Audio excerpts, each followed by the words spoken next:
আমাদের সিনেমাতে আসলে মোশাররফ করিম এন্ড চঞ্চল চৌধুরীকে পাওয়া হচ্ছে আমার জন্য অনেক ভাগ্যের ব্যাপার। না আমি এক্সপেকটেশন তো জানি না, বাট আমি আজকে প্রথম ফাইনালি সিনেমাটা দেখলাম। আমার মনে হয় যে আমার টিমের সবার সাথে মোটামুটি দেখার একটা সৌভাগ্য হলো আমার ফাইনালি, যে সবাইকে নিয়ে সিনেমাটা দেখবো বলছিলাম। থ্যাংক ইউ সবাইকে, দাদাকে থ্যাংক ইউ দাদাকে। দাদা আসলে প্ল্যান করলো, যে প্ল্যান করার পরে সবাইকে নিয়ে সিনেমা দেখলাম। যারা আসছিলেন সবাই আমাদের খুব পরিচিত এন্ড সবাই খুব অ্যাপ্রিসিয়েট করছে সিনেমাটা নিয়ে। তো তৃতীয় সপ্তাহের পরে আসলে এখন সিঙ্গেল স্ক্রিনগুলো বাকি আছে আমাদের, এন্ড আরো কিছু হল বাকি আছে আমাদের। ইনশাল্লাহ আমরা আরো কিছু বেটার কিছু এক্সপেক্ট করি আর কি। এই টার্ন ব্রেক প্যারের পিছনের কারিগরটা হচ্ছে বেসিক্যালি সঞ্জু সমাদার, আমি না। সো আসলে তার রাইটার, তার ডিরেকশন এবং টিমের এফোর্ট, তারপরে আমার পারফরমেন্স। তো এরপরে আসলে আমি ট্রাই করে গেছি একটা ভালো ক্যারেক্টার করার। তো আমার মনে হয় যে যারা স্ক্রিনে দেখেছেন ওদের আমার মনে হয় যে ভালোই লাগবে বা ভালো লেগেছে আমার মনে হয়। এই আমি আসি নাই, মোশাররফ আসছে, মোশাররফ দুর্দান্ত করছে। আমি আসছি কি না আসছি এটা দর্শক এটা হলে এসে দেখো। আমার মনে হয় যে একটা সিনেমাতে আসলে মোশাররফ করিম এবং চঞ্চল চৌধুরীর মতো মানুষদের আসলে সিনেমায় পাওয়া এটা অনেক বড় ভাগ্যের ব্যাপার।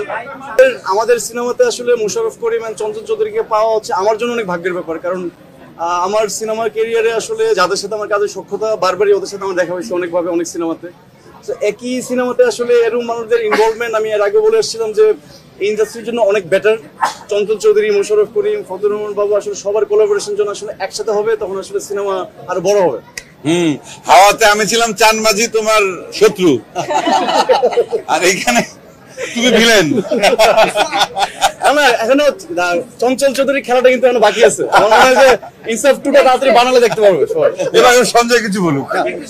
রাজের কথা ধরেই বলি, মানে চঞ্চল দা, মোশাররফ করিম ভাই, রাজ, বাবু ভাই, ফারিন, সব ধরেন আমার সিনেমায় বা আরো সবাই যারা আছে প্রত্যেকে এত মানে আমার মনে পাল্লা দিয়ে পারফরমেন্স করেছে। এবং তারা মানে থ্রু আউট দ্য ইয়ার্স বা অনেক বছর ধরে তারা বাংলা চলচ্চিত্র, বাংলা সংস্কৃতির তারা একটা বড় ঝান্ডা তাদের হাতে। তো এই মানুষগুলো যখন একসঙ্গে আমার সিনেমা হয়েছে, আই এম ভেরি প্রিভিলেজড।